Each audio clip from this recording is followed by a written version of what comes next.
안녕하세요. 김대성 목사입니다. 한 주간 잘 보내셨나요? 오늘은 야고보서와 빌레몬서를 잠깐 살펴보려고 합니다.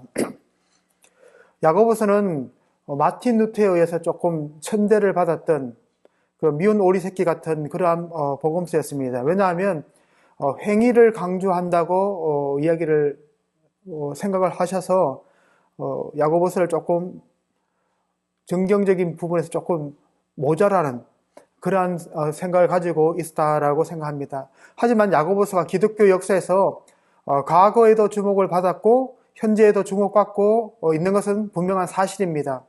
그 이유는 아마 이제 야고보서가 정통신앙, 이제 바른 사상, 올바른 교리뿐만 아니라 정통행위, 오스프락시스라고 하는 이제 어떻게 우리가 믿음으로 구원받은 사람이 어떠한 삶을 살아야 되고 어떠한 삶의 열매가 그들에게 맺혀져야 되는지에 대한 것을 되게 많이 강조를 하고 있기 때문입니다.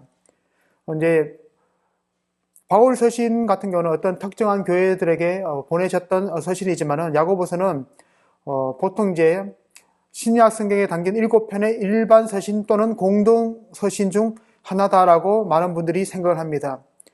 특정 지역 회중보다는 보편교회에 보내진 것으로 보았기 때문입니다. 그래서 야고보서 1장 1절에 보시면 하나님과 주 예수 그리스도의 종 야고보는 흩어져 있는 12지파에게 문안한다라고 말씀을 전합니다. 그래서 어떠한 내가 빌립보 교회에게 편지를 쓴다, 데살로니가에 있는 성도들에게 편지를 쓴다, 에베소에 있는 성도들에게 편지를 쓴다, 이래서 어떤 특정 지역을 언급하지 않고 흩어져 있는 12지파에게 편지를 쓴다라고 해서 어떤 한 지역에 얽매이는 그런 서신이 아니라 더 보편적이고 더 넓은 지역에 있는 성도들에게 편지가 보내지는 것을 우리가 볼 수 있습니다. 그래서 야고보서의 수신자가 정확하게 어떠한 부류의 사람인지 어떤 지역에 사는 사람인지는 우리가 잘 알 수 없지만은 그러나 폭넓게 이렇게 전파되는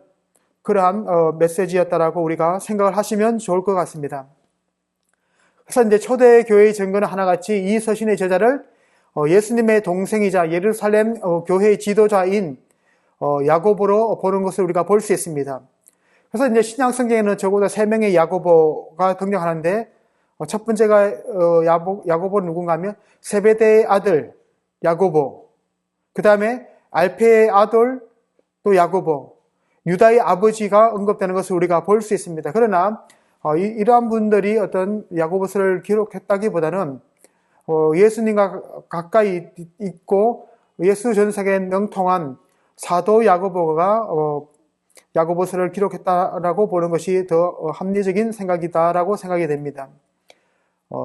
가끔씩 이제 창의적인 제안을 하는 분들이 있지만은 이 서신의 저자로 진지하게 고려해 볼 만한 이유는 없습니다. 그래서 이제 현대의 회의적인 학자들은 간혹 이 서신이 야고보를 가명으로 사용하여 기록되었다라고 주장합니다. 가명으로 사용했다라는 의미가 뭔가 하면 야고보가 아닌 사람이 야고보의 이름을 마치 자기가 야고보인 것처럼 그렇게 생각하면서 기록을 했다는 겁니다.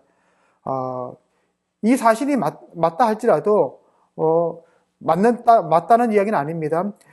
초대교회는 일관되게 가명 사용을 대단히 부정적인 모습으로 평가를 하고 있는 것을 우리가 볼 수 있습니다. 그래서 어떤 사람이 야고보의 이름을 빌려서 야고보서를 기록해서 정경이 되었다는 것은 조금 어려운 그러한 상황이다라고 우리가 보시면 좋을 것 같습니다.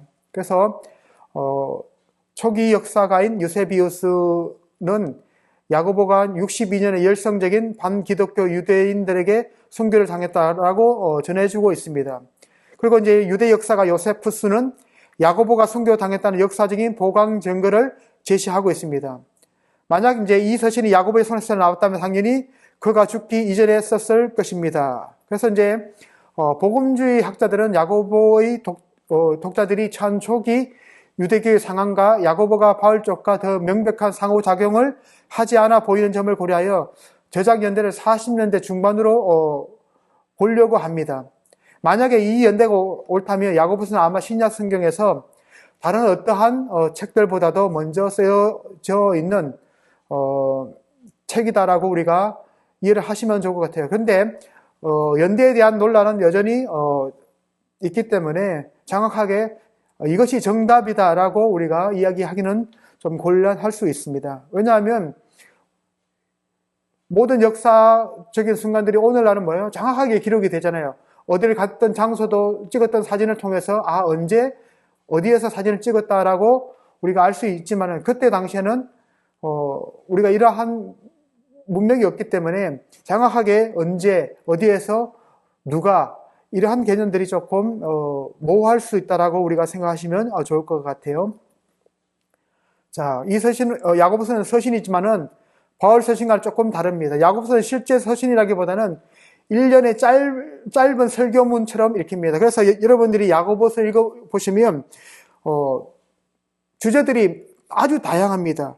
처음에는 시련에 대해서 이야기했다가 그 다음에는 지혜에 대해서 이야기했다가 그 다음에는 부에 대해서 이야기를 했다가 그리고 시험을 견디는 자들이 받는 복에 대해서 이야기했다가 그 다음에 참된 경건에 대해서 이야기했다가 그 다음에 2장에 가서는 사람을 차별하지 말라라고 이야기를 하고 있고 3장에서는 말을 조심해라 라고 강조하는 것을 우리가 볼 수 있습니다. 그리고 4장에는 세상과 벗하지 말고 하나님의 뜻을 따르고 하나님을 기쁘시게 하는 그러한 삶을 살 것을 요청하고 있습니다. 그리고 이제 비방하지 말고 허탄한 생각을 하지 말고 그리고 부자들에게 경고하는 그러한 메시지도 있고 그리고 너희들이 인내와 기도로서 너희 삶을 잘 행동해라 라고 하는 것처럼 여러 가지 주제가 이어지는 그러한 짧은 설교문처럼 우리가 읽을 수 있습니다. 그래서 어떠한 분들은 이 야고보서를 신약에 나타나는 가장 잠언적인 메시지와도 같다라고 이야기를 할 정도로 어떤 교훈적이고 우리들의 삶에 직접적으로 우리가 어떠한 삶을 살아야 되는지를 우리들에게 밝혀주고 있는 그러한 서신이다라고 보시면 좋을 것 같습니다. 자, 밑에 있는 내용은 이제 짧은 설교문이지만은 그러나 기본적인 형식은 서간문이고 그래서 어떻게 보면 서간문이지만은 약간 설교 방식으로 짧게 그 핵심적인 메시지를 전달하고 있다라고 보시면 좋을 것 같습니다. 자, 그래서 이제 보면 야고보서는 야고보가 흩어져 있는 12지파에게 보낸 인사말로 시작을 합니다. 이어 다양한 주제들에 대한 복음적 겉면들이 간략하게 서술됩니다. 여러분들 야고보서 1장 2절에서 18절까지 보시면 그리스도인은 고난 속에서 그 의미와 목적을 발견하고 믿음으로 지혜를 구하며 기도해야 한다라고 강조를 하고 있습니다. 그리고 이제 기독교 세계관을 가난과 부, 시험과 유혹에 적용해야 한다라고 강조를 합니다. 그리고 이제 어떻게 보면 1장 16절에서 18절이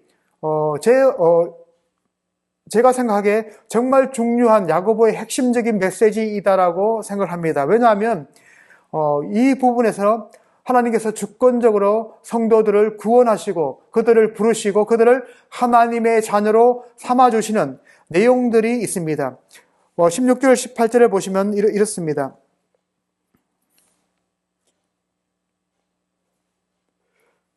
내 사랑하는 형제들아 속지 말라. 온갖 좋은 은사와 온전한 선물이 다 위로부터 빛들의 아버지께로부터 내려오나니 그런 변함도 없으시고 회전하는 그림자도 없으시니라. 여기서 어떻게 보면 사도 야고보는 하나님은 변함이 없으신 분, 이 세상 만물은 시시때때로 변하지만은 하나님은 변하지 않는 불변하시는 하나님으로 묘사를 하고 있습니다. 그런데 그 하나님이 어떠한 일을 하셨는가 하면 18절 보시면 그가 그 피조물 중에 우리로 한 첫 열매가 되게 하시려고 자기의 뜻을 따라 진리의 말씀으로 우리를 낳으셨다라고 성경은 우리들에게 말씀하고 있습니다. 이 성경 구절에서 하나님은 우리의 아버지, 우리를 진리의 말씀으로 그분의 자녀가 되게 하셨다라고 성경은 우리들에게 말씀하고 있습니다. 그래서 이제 이러한 하나님의 자녀가 된 우리들은 어떠한 삶을 살아야 되는지를 1장 5절부터 보시면 2절부터 보시면 시험을 당할 때에 온전히 기쁘게 여기라. 이는 너희 믿음의 시련이 인내를 만들어내는 줄 너희가 알미라. 인내를 온전히 이루라.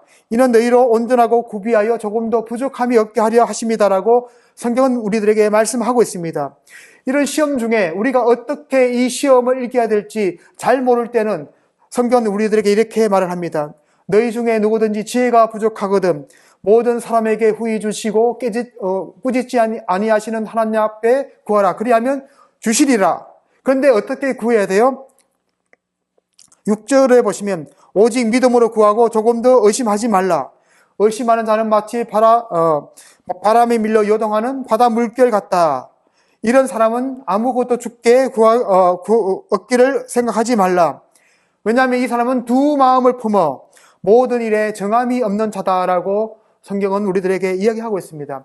야고보서에서 강조하고 있는 것이 뭔가 하면 두 마음 품는 것을 멈추고 온전한 마음과 온전한 생각과 온전한 믿음으로 하나님을 신뢰하는 그러한 사람이 되라라고 이야기를 하고 있습니다. 그래서 야고보서는 온전함, 완전함 이런 것들에 대한 주제로 많은 이야기들이 진행을 되는 것을 우리가 볼 수 있습니다. 그래서 이제 진정한 기독교는 행함에서 나타나야 합니다. 그래서 이제 1장 19절에서 2장 26절에서 말이 아니라 행동으로, 신학이 아니라 실천으로 이렇게 우리가 고백한 입술의 고백다운 삶을 살아갈 것을 우리들에게 요청을 하고 있습니다. 자, 1장 19절에서 27절에 보시면 하나님의 말씀이라는 단어가 많이 강조가 되어 있습니다. 그래서 이제 21절에 보시면 21절도 1장 18절과 마찬가지로 정말로 중요한 단어입니다. 21절 보시면 그러므로 모든 더러운 것과 넘치는 악을 내버리고 너희 영혼을 능히 구원할 바 마음에 심어진 말씀을 온유함으로 받으라라고 성경은 우리들에게 말씀을 하고 있습니다. 다시 말하면 18절에서 진리의 말씀으로 우리를 낳으셨다라고 했는데 우리 안에 내재되어 있던 그 말씀을 우리가 온유함으로 받으라는 이 말은 어떠한 의미인가 하면 이스라엘 백성들이 광야 40년 동안 하나님께서 말씀하시고 하나님께서 행하신 그 기적을 보았음에도 불구하고 하나님을 신뢰하지 않고 하나님의 음성에 귀 기울이지 않았던 그 삶과 반대되는 삶으로 그들은 패역하고 교만했습니다. 그러나 진리의 말씀으로 하나님의 자녀가 된 우리들은 우리 안에 심겨진 그 말씀을 따라서 순종하며 겸손하게 하나님의 뜻을 따를 것을 요청하고 있는 겁니다. 그래서 22절 보시면 너희는 말씀을 행하는 자가 되고 듣기만 하여 자신을 속이는 자가 되지 말라라고 성경은 우리들에게 말을 하고 있습니다. 여기서 보면 듣는 것도 중요합니다. 근데 그 들은 것을 우리의 삶 가운데 실천하고 적용하는 것이 중요하다라고 말씀을 드렸습니다. 그래서 이제 야고보서가 정통적인 신학이 있습니다. 하나님의 주권이 있고 정말로 하나님의 은혜로 우리가 구원받았음을 18절과 21절에서 우리들에게 이야기를 해주고 있습니다. 그 다음에 2장 1절도 보시면 내 형제들아 영광의 주 곧 우리 주 예수 그리스도에 대한 믿음을 너희가 가졌으니 라고 묘사를 하고 있습니다. 이들은 믿음을 통해서 구원을 받았습니다. 그런데 야고보가 정의를 내리는 믿음은 단순히 뭐예요? 내가 믿습니다라는 그러한 고백적인 믿음을 넘어서서 행함이 결과적으로 나타나는 믿음.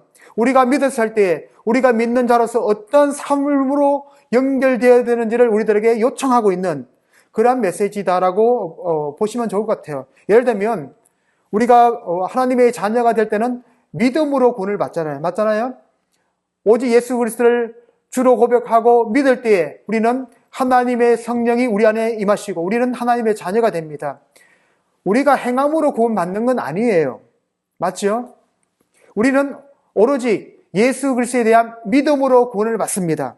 그러나 우리가 믿음으로 구원을 받은 후에는 어떠한 삶의 열매가 맺혀져야 될까요? 바로 우리의 믿음이 진실하다는 것을 보여줄 수 있는 행함으로 나타나야 됩니다. 그래서 이제 마태복음에 보시면 산상수 마지막에 좋은 나무마다 좋은 열매를 맺고 나쁜 나무마다 나쁜 열매를 맺는다고 성경은 우리들에게 말씀하고 있습니다. 그래서 우리는 이제 마음에 심어진 말씀을 온유함으로 받고 섣부른 말과 성냄을 피하라라고 성경은 우리들에게 말을 하고 있습니다. 이게 보면 성내는 것이 하나님의 의의를 이루지 못한다라고 성경은 우리들에게 말을 하는 걸 볼 수 있습니다. 여러분들, 우리가 이제 신앙생활을 하면서 많이 실수하는 부분들이 뭔가 하면 우리가 말을 너무 많이 하는 그런 실수를 합니다. 말을 많이 하다 보면 반드시 뭐예요? 문제가 생길 수 있는 발언이 나도 생각하지 않은 방식에서 툭툭 튀어나오는 경우가 있습니다. 그래서 그리스도인들은 상대방에 대한 배려로서 우리가 어떻게 겸손하고 서로가 배려하는 마음으로 어느 생활을 해야 되는지를 우리가 생각해 볼 필요가 있습니다. 그래서 말할 때 조심하게 신중하게 하시는 저와 여러분이 되었으면 좋겠습니다. 그래서 하나님의 말씀을 행함으로 참되게 그 말씀을 받으라라는 의미가 심어진 말씀을 온유함으로 받으라라는 의미입니다. 그 다음에 두 번째 많이 등장하는 단어가 율법입니다. 야고보는 공동체 안에서의 부자에 대한 우대가 어떻게 내 이웃 사랑하기를 내 몸과 같이 하라는 최고의 법을 어기는 태도이며 행위인지 보여줍니다. 여기 보시면 이제 2장에 보시면 내 형제들아 영광의 주 곧 우리 주 예수 그리스도에 대한 믿음을 너희가 가졌으니 사람을 차별하여 대하지 말라 하면서 이제 실제적인 예를 이제 우리들에게 보여주고 있습니다. 만약 그 유대인 해당에 금가락지를 끼고 아름다운 옷을 입고 들어온 사람이 있으면 사람들이 달려가서 되게 환대를 하고 이 좋은 자리에 앉으세요라고 말을 합니다. 그런데 바로 비교해서 또 남루한 옷을 입은 가난한 사람들이 들어올 때는 너희가 아름다운 옷을 입은 자를 눈여겨보고 말하되 여기 좋은 자리에 앉아서서 하는 것 같이 하지 않는다는 겁니다. 가난한 자들에게 어떻게 이야기하는가 하면 너는 거기 서 있든지 내 발등상 아래에 앉아라 하면 너희끼리 서로 차별하여 악한 생각으로 사람들을 판단하는 것이 아니겠느냐라고 성경은 우리들에게 말을 하고 있습니다. 여러분들, 이런 것이 어떻게 보면 최고의 법인 율법, 내 이웃 사랑하기를 내 몸같이 하라는 그러한 법을 어기는 것이다라고 성경은 우리들에게 말씀을 하고 있습니다. 우리 그리스도인들도 인간이기 때문에 때로는 어떠한 사람들을 봤을 때 조금 부정적으로 느끼는 사람이 있고 조금 약간 혐오스럽게 느껴지는 그런 사람들을 우리가 때로는 우리 마음 표현은 안 하지만 마음속에 있는 것이 사실입니다. 저 또한 그 부분에서 자유롭지는 않습니다. 그러나 우리가 사람들을 대할 때 같은 하나님의 형상으로 피조된 형제 자매로 우리가 인식을 하면서 차별적인 행동보다는 우리가 환영하는, 환대해주는 그러한 신앙이 필요합니다. 차별과 반대되는 개념이 환대입니다. 그래서 우리가 다른 사람들을 공정하게 대하는 저와 여러분이 되었으면 좋겠습니다. 그 다음에 이제 행위라는 단어가 너무나도 많이 등장합니다. 야고보는 믿음이 행함으로 드러나거나 입증되어야 한다라고 가르치고 있습니다. 이는 행함이 없는 믿음은 죽은 것이기 때문이다라고 야고보 사도는 우리들에게 말씀을 하고 있습니다. 다시 말하면 우리가 믿음으로 구원받은 사람들은 반드시 우리들 삶 가운데에 말씀 가운데서 우리들에게 말씀하시는 그 하나님의 뜻과 행위를 따라 행하는 그리스도를 닮아가는 삶의 방식으로 우리가 삶을 사셔야 됩니다. 우리는 하나님의 거룩한 자녀이고 하나님의 백성입니다. 그렇다면 하나님께서 원하시는 삶의 방식을 우리가 살아내가는 그러한 역사가 우리들 인생 가운데서 있어야 된다라고 야고보는 우리들에게 말씀을 하고 있습니다. 그 다음에 이제 공동체의 분쟁에 대한 이야기가 있습니다. 그래서 어떻게 보면 야고보서에는 리더십에 대한 위기가 있는 것이 좀 드러납니다. 야고보는 선생이 되려는 사람들에게 경고와 함께 말의 위력과 모든 사람들이 말을 통제해야 할 필요성에 대해서 훈계를 하고 있습니다. 그것이 이제 3장 1절에서 12절에 등장하는 것을 우리가 볼 수 있습니다. 보시면 내 형제들아 너희는 선생된 우리가 더 큰 심판을 받을 줄 알고 선생이 많이 되지 말라. 우리가 다 실수가 많으니 만일 말에 실수가 없는 자라면 곧 온전한 사람이라. 자, 말에 실수가 없는 사람은 온전한 사람이다라고 정의를 내립니다. 너희 온몸도 굴레 씌우리라. 이게 우리의 언어 생활을 제어하는 방식이 필요하다는 겁니다. 그래서 이제 우리가 언어 생활을 절제하고 좋은 표현을 쓸 수 있도록 두 가지 이제 비유를 설명합니다. 여러분들 말 있죠, 말. 우리가 말하는 이 말이 아니라 달리는 말이 있죠. 그 말을 덩치가 아주 크잖아요. 근데 작은 기수들이 그 말을 타고 움직이는 사람들이 그 제갈을 통해서 그 큰 말을 왼쪽으로도 보내고 앞으로도 보내고 뒤로도 보내고 오른쪽으로도 보내고 하는 것처럼 통제한다는 겁니다. 그리고 그 제갈이 있을 때에 말이 기수의 뜻을 따라서 운동 방향대로 지나가는 것을 우리가 볼 수 있습니다. 그리고 또 다른 예를 드는데 폭풍 치는 바다에 떠 있는 배를 한번 생각해 보십시오. 옛날에 그 신앙생활 오래 하신 분들 보면 집안에 예수님의 그림이 하나 있는데 어떤 사람이 이제 선장인데 배에 키를 들고 이제 둥근 거 있죠. 둥근 거 이렇게 해가지고 있는 그 키를 움직일 때 예수님께서 그 사람의 손을 잡고 움직이시는 그런 모습을 우리가 본 적이 있습니다. 그래서 아무리 큰 배를 할지라도 선장이 움직이는 키를 돌리는 방향대로 그 배가 방향을 지어 나가는 것을 볼 수 있습니다. 그래서 우리들에게도 우리가 입술을 제어하고 혀를 제어할 것을 강력하게 요청하고 있는 겁니다. 5절을 보시면 4절부터 한번 볼게요. 또 배를 보라. 그렇게 크고 강풍에 밀려가는 것들을 지극히 작은 키로서 사공의 뜻대로 운행하나니 이와 같이 혀도 작은 지체로 돼 큰 것을 자랑하도다. 보라 얼마나 작은 불이 얼마나 많은 나무를 태우는가. 혀는 곧 불이요 불의의 세계다라고 성경은 우리들에게 말을 하고 있습니다. 혀는 뭐예요? 모든 것을 태우는 불이고 불의의 세계다라고 우리들에게 말을 하고 있습니다. 혀는 우리 지체 중에 지극히 작은 것이지만은 온몸을 더럽히고 삶의 수리바퀴를 불사른다라고 할 정도로 이 혀의 건세가 너무나도 강력합니다. 여러분들 교회가 나뉘어질 수밖에 없는 이유는 뭔가 하면 우리가 내뱉는 말 때문입니다. 우리가 왜 같은 신도들끼리 성도들끼리 다툼이 일어날까요? 내 생각과 다를 때 다른 사람들을 공격하기 때문입니다. 우리가 그래서 말을 정제 있게 해야 되고 품위 있게 해야 되는 이유가 여기에 있습니다. 우리의 삶도 정제됨이 있어야 되고 품위 있는 그런 삶의 방식이 필요하듯이 우리가 누구인지는 우리가 내뱉는 말을 통해서 우리의 모습이 정의된다는 사실을 우리가 기억하시면 좋을 것 같습니다. 야고보는 두 종류의 지혜, 하나님의 지혜와 세상의 지혜에 대해서 논의하면서 독자들로 하여금 이 양립할 수 없는 두 지혜를 동시에 추구하려는 두 마음에 대해서 해결을 촉구합니다. 여러분들 두 마음을 품는다는 것이 이제 이런 부분도 있습니다.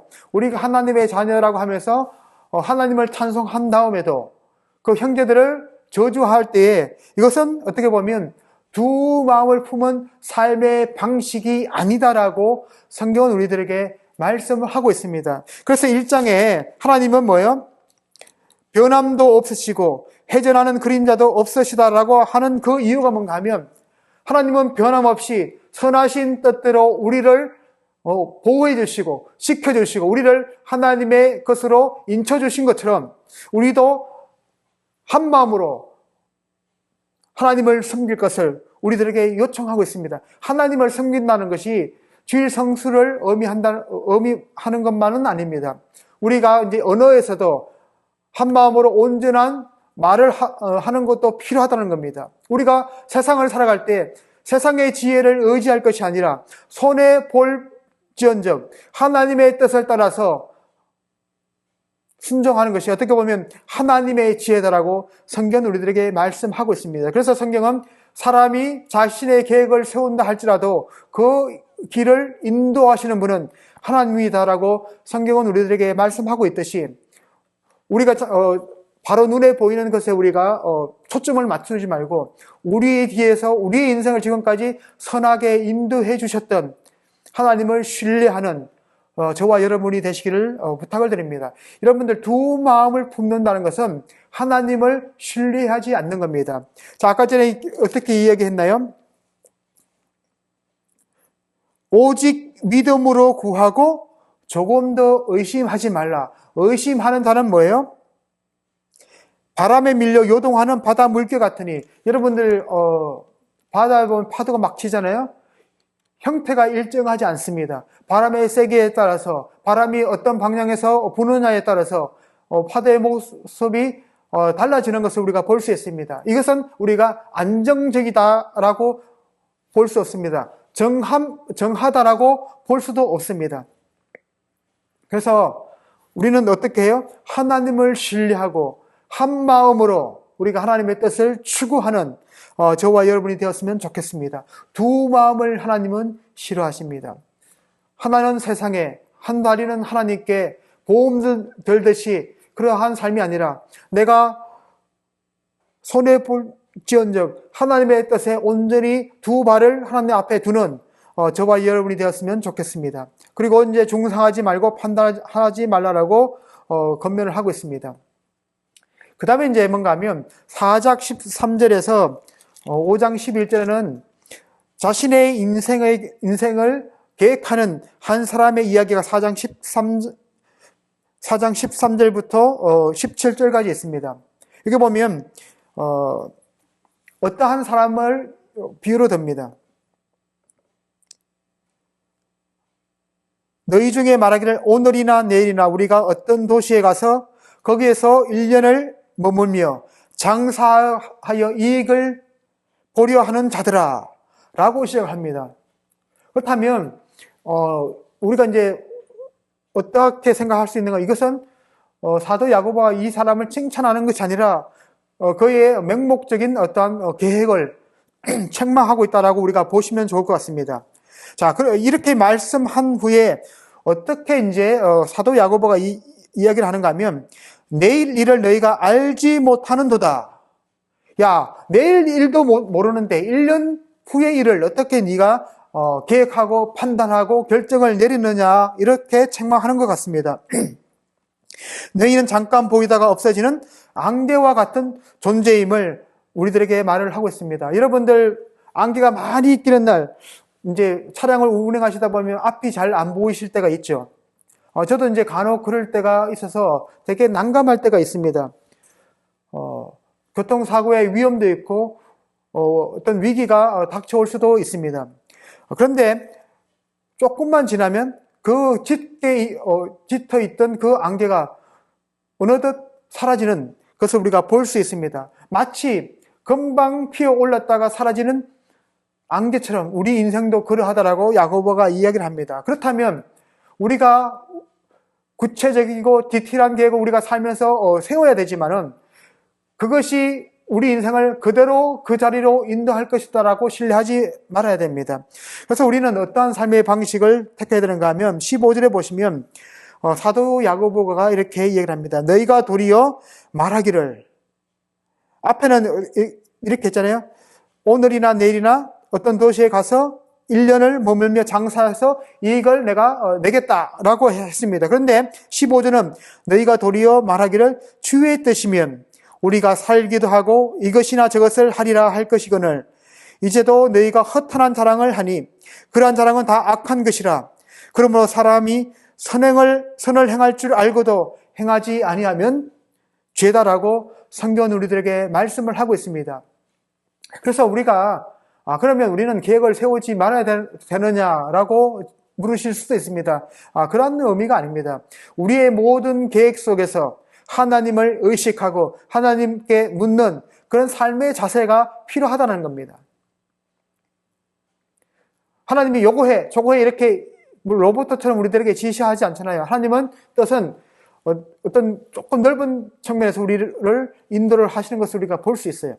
그래서 주님이 다시 오실 때 하나님은 악한 부자를 심판하시고 의인에게 상을 주실 라고 5장 1절에서 6절에 있습니다. 자, 5장에 보면 아주 나쁜 사람들의 이야기입니다.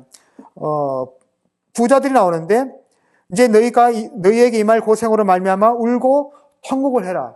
네가 이전에는 기뻤고 삶을 즐겼지만 이제는 통곡하고 울으라는 겁니다. 왜냐하면 너희의 재물이 썩었고 너희 옷은 좀 먹었으며 너희 금과 은은 녹이 슬었으니 이 녹이 너희에게 증거가 되며 불같이 너희 살을 먹어라. 너희가 말세에 재물을 쌓았도다라고 성경 이야기하고 있습니다. 자, 이 사람들이 어떤 방식으로 자신의 재물을 쌓았을까요? 4절부터 나옵니다. 보라, 너희 밭에서 추수한 품꾼에게 주지 아니한 삭시 소리 지르며 일을 시켜놓고 일당을 바로바로 주지 않는다는 겁니다. 삭시 소리 지르며 그 추수한 자의 우는 소리가 만군의 주의 귀에 들렸다. 하나님이 너희들이 억압하고 있는 노동자들, 그들에게 제때에 임금을 주지 않고 돈을 주지 않고 그들이 삶을 살아갈 수 있는 방식을 너희들이 막았다는 겁니다. 너희가 땅에서 사치하고 방종하여 살육의 날에 너희 마음을 살찌게 하였다라고 성경은 우리들에게 이야기하고 있습니다. 그리고 이 사람들은 뭐예요? 너희는 의인을 정죄하고 죽였으나 그는 너희에게 대항하지 아니하였다라고 성경은 우리들에게 말씀하고 있습니다. 여기서 이제 말하는 의인이 정확하게 누구인지는 학자들마다 갈립니다. 이것이 의로우신 예수 그리스도, 그래서 유대인들에게, 유대 지도자들에게 하는 메시지일 수도 있고, 그 다음에 뭐예요? 실제적으로 성실하게 일을 하면서 하루의 일 품삯을 받아야만 하는 그러한 사람들을 의미할 수도 있습니다. 그래서 여하튼 이들의 만행은 뭔가 하면 그들이 한 방식대로 갚아주지 않는 그러한 삶을, 이 부자들이 삶을 살았다라고 성경은 우리들에게 말씀을 하고 있습니다. 그 다음에 이제 뭔가 하면 실제로 보시면 어떤 종말론적인 표현이 등장하는 것을 우리가 볼 수 있습니다. 형제들아, 주께서 강림하시기까지 길이 참으라. 자, 주님께서 강림하신다는 겁니다. 다시 오신다는 겁니다. 그런데 주님 오실 때 우리들에게 필요한 삶의 태도가 뭔가 하면 길이 참는 것입니다. 어떠한 일이 길이 참는 것이 어떤 의미인지를 농부가 농사를 짓는 그러한 모습으로 우리들에게 설명을 하고 있습니다. 자, 농부가 땅에서 나는 귀한 열매를 바라고 길이 참아 이른 비와 늦은 비를 기다리나니, 길이 참고 비를 기다립니다. 그래서 너희도 어떻게 해야 되는가 하면 너희도 길이 참고 마음을 굳건하게 하라. 주의 강림이 가까우니라 라고 성경 우리들에게 말씀을 하고 있습니다. 야고보서에는 종말론적인 요소들이 등장하는 것을 볼 수 있습니다. 형제들아, 서로 원망하지 말라. 그리하여야 심판을 면하리라 라고 성경 우리들에게 말씀을 하는 것을 우리가 볼 수 있습니다. 자, 주님이 다시 오실 때에 하나님은 악한 부자들을 심판하시고 의인에게는 상을 주신다라고 성경 우리들에게 말씀하고 있습니다. 그래서 10절에 보시면, 5장 10절에 보시면 형제들아, 주의 이름으로 말한 선지자들을 고난과 오래 참음의 본으로 삼으라. 보라, 인내하는 자를 우리가 복되다 하나니 너희가 욥의 인내를 들었고 주께서 주신 결말을 보았거니와 주는 가장 자비하시고 긍휼히 여기시는 이시다라고 성경은 우리들에게 말씀을 하고 있습니다. 그래서 이 부분에서 인내의 모본으로 누구를 언급을 했는가 하면 바로 농부를 언급을 하고, 그리고 뭐예요? 갑자기 삶의 모든 것이 깨어진 욥이 우리가 불평할 수밖에 없는 그런 상황에서도 정말 하나님 앞에 끊임없이 자신의 믿음을 고백하는 그러한 모습으로 우리가 욥을 인내의 모본으로 삼았다라고 우리가 보시면 좋을 것 같습니다. 그래서 여러분들 거기에 1장도 보시면 1장 12절도 보시면 시험을 참는 자는 복이 있나니 이는 시련을 견디어낸 자가 주께서 자기를 사랑한 자들에게 약속하신 생명의 멸류관을 얻을 것이기 때문이다라고 우리들에게 말을 하고 있습니다. 그래서 이제 신앙생활을 하면서 가장 중요한 방식은 뭔가 하면 잘 견디는 겁니다. 우리들에게 항상 좋은 일만 있을 수는 없습니다. 그리고 항상 나쁜 일만 생기지도 않습니다. 사람들이 사람마다 느끼는 좋은 것과 나쁜 것의 기준이 정도가 틀리기 때문에 우리가 어떤 사람은 요것으로 만족해서 좋은 일이라고 하는데 어떤 사람은 기준이 더 높기 때문에 이것은 뭐예요? 좋은 일이 아니다라고 생각할 수도 있습니다. 하지만은 우리가 모든 인생들이 삶의 변곡을 겪습니다. 올라갈 때가 있으면 내려갈 때도 있습니다. 그럴 때에 올라갈 때는 우리가 감사하지만 내려갈 때도 우리가 뭐예요? 다시 올라갈 수 있음을 기억하면서 우리가 하나님 앞에 감사하는 것이 더 빠른 길이다라고 생각이 됩니다. 우리가 어려움을 당할 때에 하나님을 원망하고 하나님 앞에 투정을 부리면 우리의 문제가 해결된다면 얼마든지 그렇게 불평하고 불만하고 항변하겠어요. 그러나 신앙생활을 해본 결과 그렇게 한다고 해서 뭐예요? 하나님의 때가 되기 전까지는 상황이 바뀌지 않습니다. 하나님은 그러한 고난과 인내를 통해서 우리의 상황을 바꾸기보다는 우리의 믿음을 바꾸시려고 합니다. 우리의 상황을 바꾸시려고 합니다. 우리의 믿음을 바꾸시는 거예요. 우리가 삶이 여건이 좋을 때도 감사하고 어려움에 처해 있을 때도 감사하고 하나님을 찬양하는 그런 인생, 삶의 여건이 어떠하든지 간에 온전히 주님을 섬기는 그런 백성으로 우리를 삼으시려고 우리에게 삶의 위기도 주시고 시련도 주시고 아픔도 주시는 겁니다. 그래서 항상 하나님 앞에 감사하는 삶을 사셨으면 좋겠습니다. 아침에 일어났을 때 여러분들이 내뱉는 그 한마디가 그날 하루를 이끌어 간다라고 생각이 됩니다. 그래서 저는 아침에 일어나면 감사합니다를 10번 외칩니다. 감사합니다, 감사합니다, 감사합니다. 이런 식으로 10번을 외치고 나면 그날 하루에 감사하는 조건이 없다 할지라도 그래서 내 삶이 평안하니까 뭐예요? 그것도 감사이겠죠. 그래서 입술로 어떠한 말을 하느냐가 여러분들의 인생을 결정지을 수 있다라고 생각하시면 좋을 것 같습니다. 그래서 이제 12절에서 20까지는 짧은 이제 스타카토 방식으로 건면합니다. 맹세하지 말라. 기도하되 육신의 치료를 위해서 기도하고 서로의 영적 건강을 돌아보라라고 야고보 사도는 우리들에게 말을 하고 있습니다. 그래서 어떻게 보면 야고보서에서는 믿음과 행위가 대단히 중요합니다. 그래서 야고보서의 첫 번째 공언은 그리스도인의 참된 믿음은 행함으로 드러나야 한다라고 주장을 했습니다. 물론 이제 사도 바울도 이와 비슷한 말씀을 하시는 것을 제가 볼 수 있습니다. 미지근하고 타협하는 신앙에 만족하는 그리스도인의 보편적인 경향에 단호히 반대합니다. 그래서 두 마음을 품지 말 것을 강력하게 말씀하고 있습니다. 왜냐하면 두 마음을 품는 것은 죄이기 때문에 그리스도인은 이로부터 돌이켜야 합니다. 전심으로 일심으로 충심으로 하나님을 섬기는 저와 여러분이 되었으면 좋겠습니다. 그 다음에 칭의와 행위, 칭의에서 행함의 역할을 강조하는 야고보의 주장이 있습니다. 칭의는 믿음으로 받는다는 바울의 주장과 충돌하는 것 같아 보입니다. 그러나 두 가지 다른 방법으로 이 둘의 견해를 조화시킬 수 있습니다. 야고보는 의롭게 하다라는 단어를 사람들 앞에서 정당함을 입증하다라는 의미로 사용을 합니다. 다시 말할 때 야고보가 행함을 통해서 우리가 구원을 받는다라고 이야기하지 않습니다. 믿음으로 하나님의 자녀가 되었다라고 이야기를 합니다. 근데 바울은 의로움의 선언을 말하지만 야고보는 의로움을 어떠한 삶의 방식으로 증명하는지를 우리들에게 말을 하고 있습니다. 그래서 행함이 없는 믿음은 죽은 믿음입니다. 그래서 야고보 사도는 야고보서에서 믿음을 강조하는데 행함이 뒤따르는 믿음. 자, 행함이 뭐예요? 믿음을 뒤따르는 겁니다.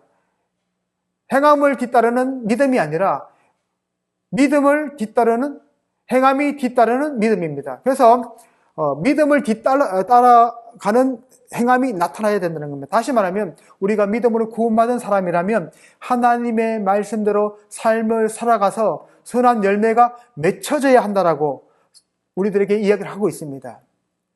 그래서 그런 선한 행위가 하나님 보시기에 의로운 삶이다라고 인정해 주시는 것을 볼 수 있습니다. 물론 사도 바울도 믿음을 통해서 우리가 하나님의 거룩한 백성다운 삶을 살 것을 다른 가치관을 가지고 살 것을, 예를 들면 너희 시민권은 하늘에 있는지라 거기로부터 오시는 예수를 사모하라고 하면서 우리가 옛 세계에 속했던 삶의 방식이 아니라 하나님의 새로운 언약 가운데 있던 백성들이 어떤 삶을 살아야 되는지를 계속적으로 강조를 하고 있습니다. 바울도 행위를 중요하게 생각하십니다. 자, 바울과 야고보 모두 하나님 앞에서 죄인의 어려움을 언급하고 있습니다. 그러나 바울이 그런 신분을 처음부터 부여받는 단계에 초점을 두는 반면에 야고보는 심판 때 하나님 앞에서 그런 신분이 정당성을 입증받는 방식을 강조하고 있습니다. 갑자기 목이 자, 어렵다함을 받는 것은 처음부터 끝까지 믿음으로 말미암지만은 성경적 믿음은 역사하는 힘이 커서 참된 신자는 마지막 날에 입증이 필요한 행위를 갖출 필요가 있다라고 성경 우리들에게 말씀을 하고 있습니다. 그래서 이제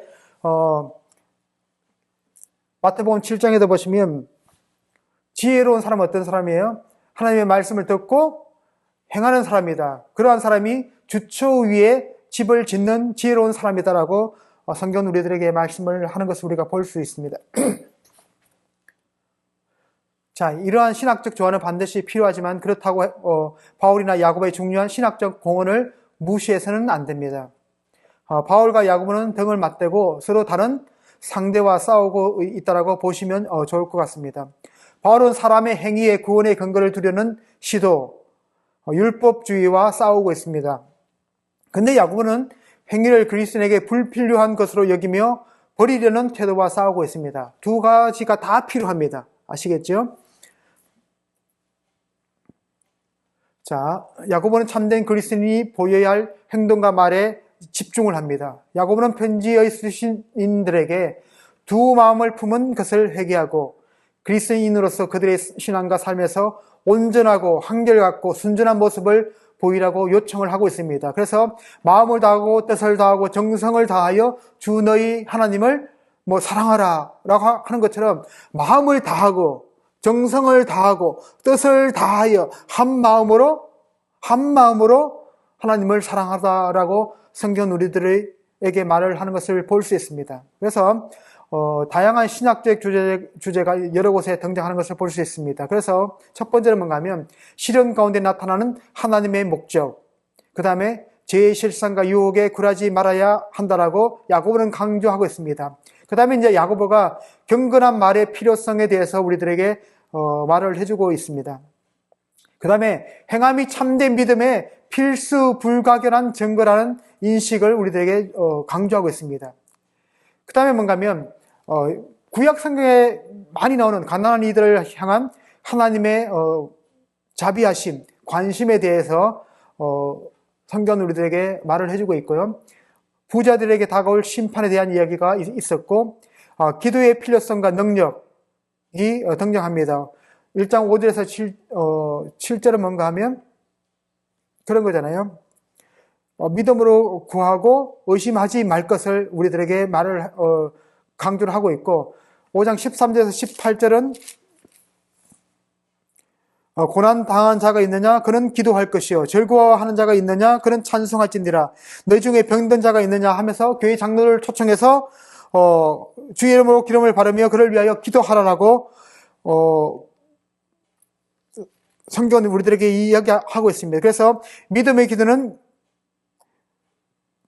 병든 자를 구원한다. 주께서 그를 일으키시리니 혹시 죄를 범하였을지라도 사하심을 받으리라 라고 하면서 서로 죄를 고백하며 병이 낫기를 위하여 기도하라라고 성경 우리들에게 말씀하고 있고 의인의 기도는 역사하는 힘이 크다라고 강조를 하고 있습니다. 그래서 중요한 기독교 신앙의 핵심적인 가치인 기도에 대해서도 강조를 하고 있다라고 볼 수 있습니다. 그 다음에 죄를 회개할 필요성과 잘못된 길로 빠진 자들에 대한 관심을 가지라라고 성경은 우리들에게 이야기를 하고 있습니다. 그 다음에 이제 우리가 뒤이어서 이제 빌레몬서에 대해서 잠깐 생각해 보려고 합니다.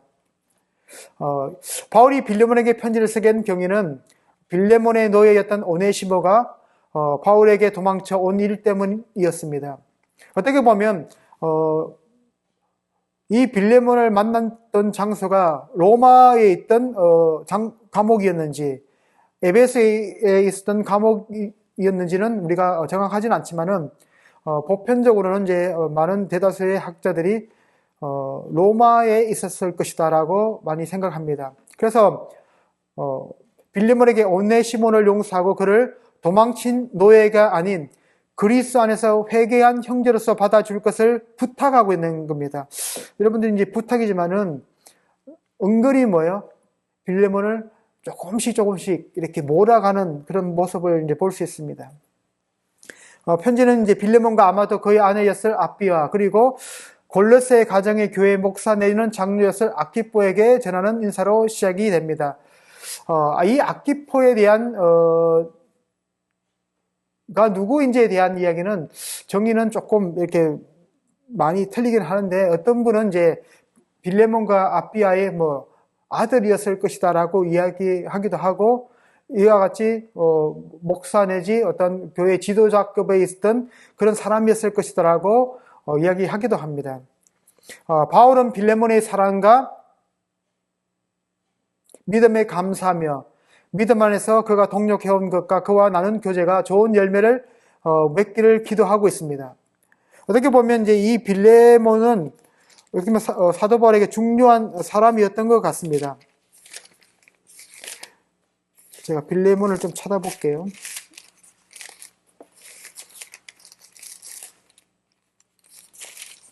자, 4절부터 보면 내가 항상 네 하나님께 감사하고 기도할 때 너를 말하면 주 예수와 및 모든 성도에 대한 너의 사랑과 믿음이 있음을 내가 들었기 때문이다라고 성경은 우리들에게 말을 하고 있어요. 자, 그래서 6절에 보시면 이로써 내 믿음의 교제가 우리 가운데 있는 선을 알게 하고 그리스도께 이르도록 역사하느니라. 자, 여기도 보면 빌레몬의 믿음이 역사한다라고 우리들에게 말을 하고 있습니다. 형제와 성도들의 마음이 너로 말미암아 평안함을 얻었으니 내가 너의 사랑으로 많은 기쁨과 위로를 받았다라고 사도 바울은 이 빌레몬의 믿음을 칭찬하는 것을 볼 수 있습니다. 어떻게 보면 많은 성도들의 마음이 너 때문에 평안함을 경험할 수 있도록 너가 그들에게 친절하게 잘 대해 주었다는 사실을 강조를 하고 있는 것을 볼 수 있습니다. 자, 그러면서 이제 사도 바울이 빌레몬에게 말을 하려고 하고 있는 오네시모에 대한 이야기로 이제 넘어갑니다. 8절부터 22절까지 보면 바울의 핵심적인 내용이 나옵니다. 바울은 사랑에 힘입어 오네시모에 관해 간곡히 부탁하고 있습니다. 부탁하는데 오네시모는 바울이 갇혀있는 동안 얻은 영적인 아들이었다라고 이야기를 합니다. 그 8절도 보시면 이러므로 내가 그리스도 안에서 아주 담대하게 너에게 마땅한 일로 명령할 수도 있으나 도리어 사랑으로서 강구하노라. 나이가 많은 나 바울은 지금 또 예수 그리스도를 위하여 갇힌 자 되어 갇힌 중에 낳은 아들 오네시모를 위하여 내게 간구하노라 라고 이야기를 하고 있습니다. 그래서 어떻게 보면 이 오네시모가 어떠한 방식으로 사도 바울을 만났는지에 대한 정보는 많이 없습니다. 옥중에서 그를 만났다라고 이야기를 하는 것을 볼 수 있습니다. 그래서 이제 이 오네시모의 이름이 유익한 자라는 뜻인데 어떠한 측면에서 무익한 자로 같은 역할을 해왔습니다. 누구에게요? 빌레몬에게. 그러나 이제는 사도 바울의 사역에 있어서 정말로 절대적으로 도움이 되고 사도 바울의 사역을 협력해주는 유익한 자가 되었다라고 성경은 이야기를 하고 있고 이 사람을 바울이 갇혀있는 동안 얻은 영적인 아들 핵심자였다라고 사도 바울은 설명을 해주고 있습니다. 아마 이제 사도 바울에 의해서 이제 회심한 그러한 사람이었다라고 우리가 이해를 하시면 좋을 것 같습니다. 바울은 이 새로운 회심자를 자기 곁에 머물게 하면서 복음을 위해서 자신의 시중을 들게 하고 싶었습니다.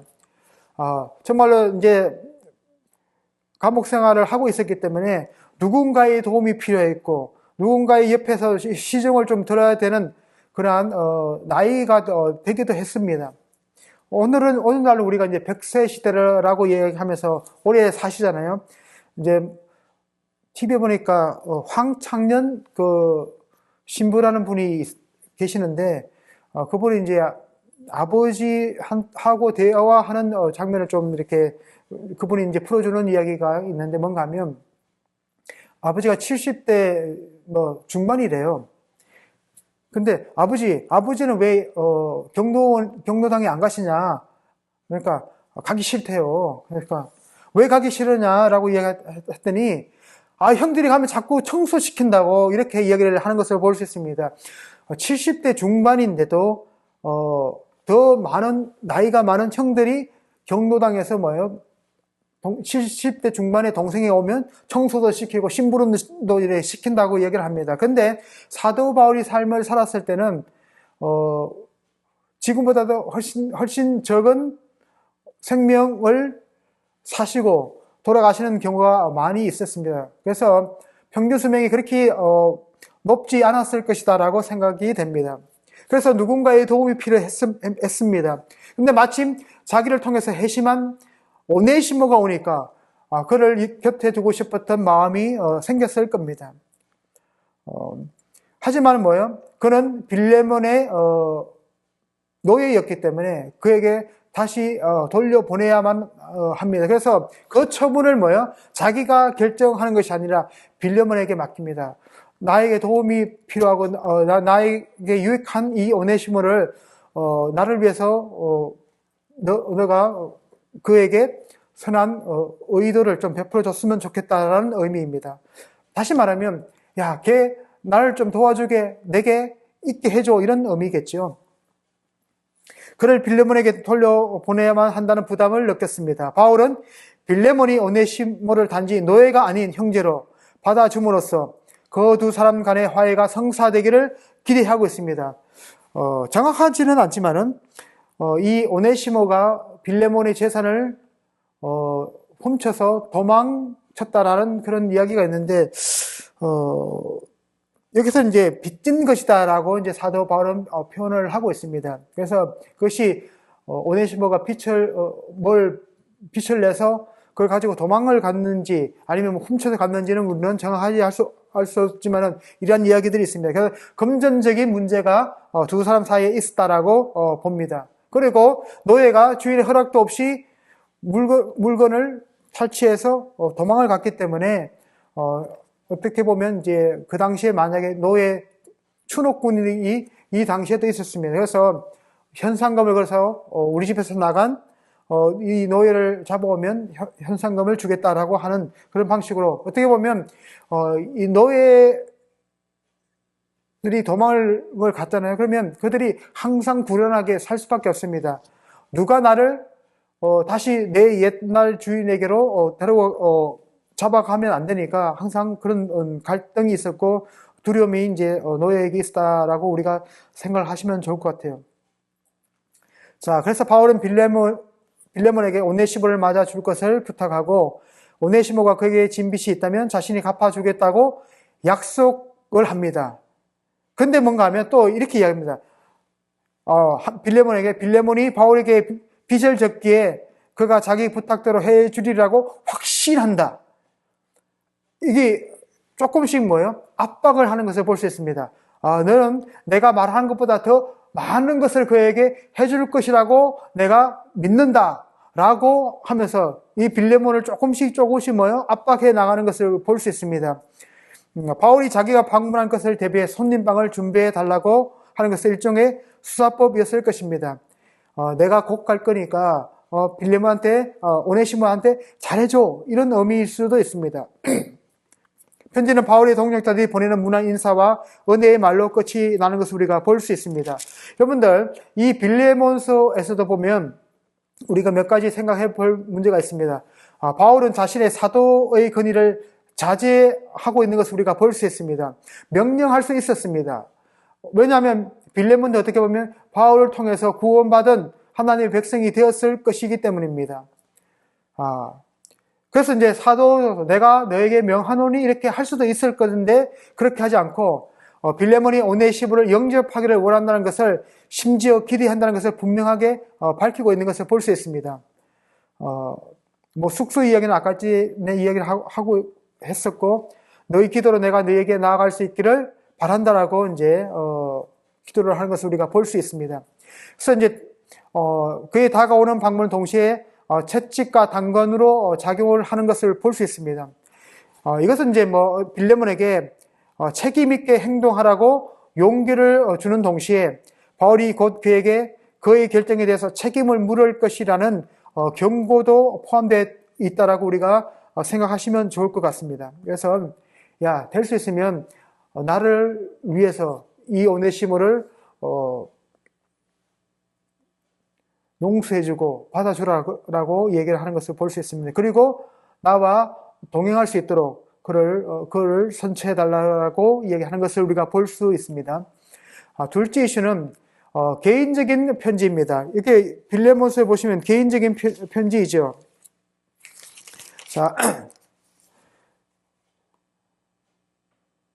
자, 사랑받는 동력자인 빌레몬과 자매 아비아와 우리와 함께 병산된 아키포와 이렇게 보면 되게 요 세 사람에게 보는데 이 문제가 조금 더 교회적인 차원으로 확대되는 것을 우리가 볼 수 있습니다. 내 집에 있는 교회에게도 보낸다. 자, 이것은 빌레몬이 오네시모를 받아들이도록 지지하고 격려하고 있다는 것을 우리가 볼 수 있습니다. 다시 말하면 그리스인 공동체에 있는 다른 사람들의 긍정적인 영향에 문을 열어놓고 있는 겁니다. 빌레몬에게만 보내고 그 아비아에게만 보내고 누구죠? 아키포에게만 보낸다면 그 세 사람이 이렇게 그 세 사람의 결정보다는 교회 공동체가 함께 이 문제를 가지고 그를 어떻게 처우할 것인지를 우리가 결정할 수 있기 때문에 아무래도 전략적으로 그렇게 했을 것이다라고 생각이 됩니다. 자, 그래서 빌레몬은 자신에게 속한 다른 모든 종들에게 또 똑같은 일을 행했는지를 우리가 생각해 볼 필요는 있는 것 같습니다. 오네시모만 노예가 아니잖아요. 똑같은 종들도 있을 거 노예가 있었을 것인데 그럼에도 불구하고 뭐예요? 이것은 우리가 한번 생각해 볼 필요는 있는 그런 내용이다라고 생각됩니다. N.T. 라이트라는 저명한 신약학 학자가 있습니다. 그분은 그리스도인 종들의 해방은 그들의 삶을 더 힘들게 만들었을 것이다라고 생각을 하는 것을 볼 수 있어요. 이 말은 뭐 어떤 뜻인가 하면 노예들이 이제 노예나 종들이 주인의 밑에서 일을 하면서 뭐예요? 그들이 먹고 사는 문제는 해결이 되는 겁니다.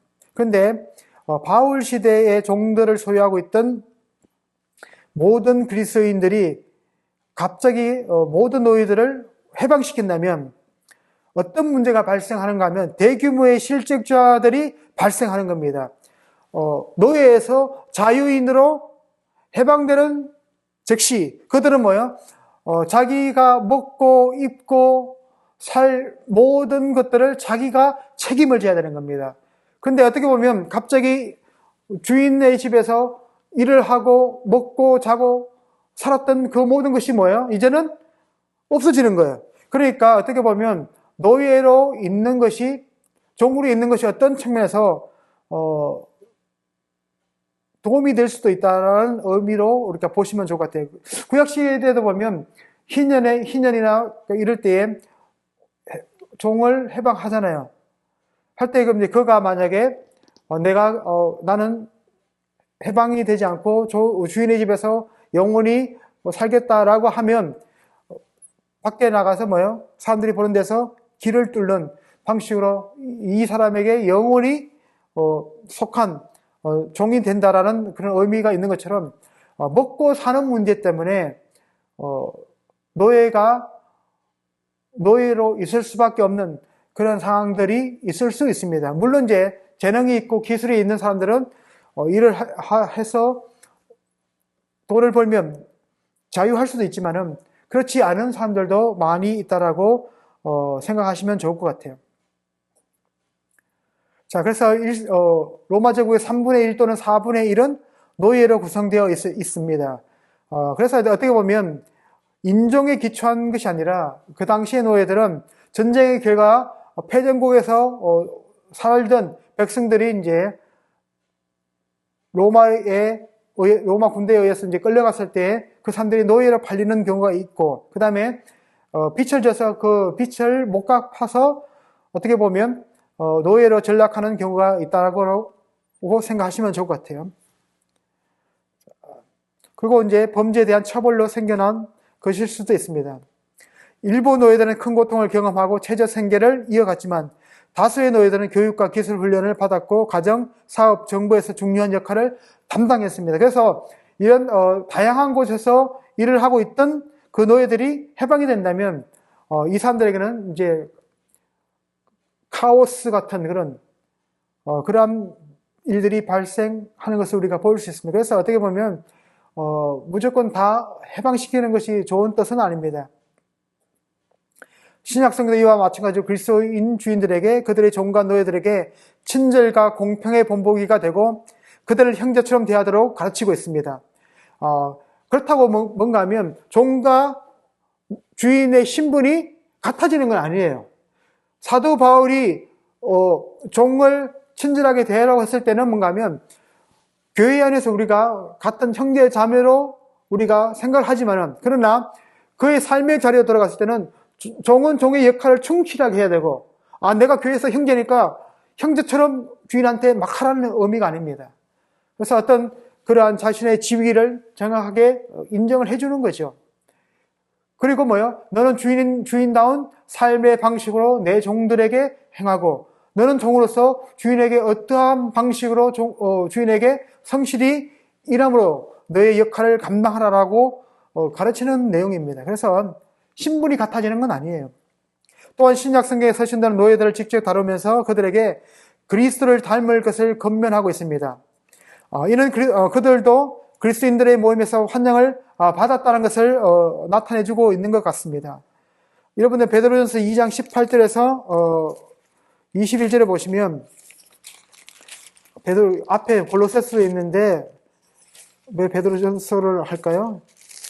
왜냐하면 제가 베드로전서를 되게 좋아하는 성경 중에 하나로 생각을 하고 있기 때문입니다. 18절에 보시면, 사환들아 범사에 두려움으로 주인들에게 순종하되 선하고 관용하는 자들에게만 아니라 또한 까다로운 자들에게도 그리하라. 부당하게 고난을 받아도 하나님을 생각함으로 슬픔을 참으면 이는 아름다우나 제가 있어 매를 맞고 참으면 무슨 칭찬이 있으리요. 그러나 선을 행함으로 고난을 받고 참으면 이는 하나님 앞에 아름다우니라. 이를 위하여 너희가 부르심을 받았으니 그리스도도 너희를 위하여 고난을 받아서 너희에게 본을 끼쳐 그 자취를 따라오게 하려 하셨다라고 성경 우리들에게 말을 하고 있습니다. 그래서 주인이든 종이든 그리스도를 따라가는, 그리스도를 닮아가는 삶의 방식이 필요합니다. 자, 그래서 오늘은 이제 야고보서와 빌레몬에 대해서 살펴보았습니다. 그래서 다음 시간에는 베드로전서와 베드로후서를 강의를 할 예정입니다. 짧은 시간에 이것이 진행이 되기 때문에 깊이 있게는 다루지 못한 부분은 없지 않아 있습니다. 그럼에도 불구하고 각 책들이 어떤 방식으로 구성되어 있는지를 우리가 짧은 시간이지만 우리가 생각해 보면 우리가 이제 다음에 성경을 읽으실 때 많이 도움이 될 거라고 생각이 됩니다. 감사합니다.